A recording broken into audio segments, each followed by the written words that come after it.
32 খুব ইজি আছে। কি বলেছে, চারটে নাম্বার দেওয়া আছে, কোনটা ছোট কোনটা বড়, কি করবি সব কটাকে ডেসিমালে কনভার্ট করতে। তাহলে 14/17, একে ডেসিমালে কনভার্ট করতে হলে ভাগ দিতে হবে, 0 পয়েন্ট সামথিং আসবে, 0 জন্য এখানে 0। তো আমি এটা করছি না, এটা তোকে আমি ক্যালকুলেটারে করেছি, ক্যালকুলেটারে করে আসছে হচ্ছে 0.829। তেমনই পরেরটা 11/13, সেম কাজ করতে হবে, 0 পয়েন্ট বসবে 0, তো এটার অ্যান্সার আসবে হচ্ছে 0.844। তারপর 7/9 আছে,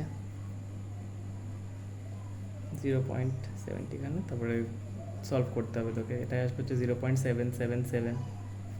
তারপর আছে হচ্ছে 16/19, 0.0 বসবে এখানে, তারপর 0.842 আসছে। তাহলে সবচেয়ে ছোটো কোনটা আসছে, এই নাম্বারটা সবচেয়ে ছোটো, মানে 7/9 সবচেয়ে ছোটো। তার চেয়ে একটু বড় কে আছে, তার চেয়ে একটু বড় আছে এইটা, 0.82, কত বেশ 829, ও না 829, হ্যাঁ, তার মানে 14/17, তার চেয়ে একটু বড়। তার চেয়ে বড় কে আছে, 0.842 আছে, মানে 16/19। আর সবচেয়ে বড় কে, 11/13। ক্লিয়ার?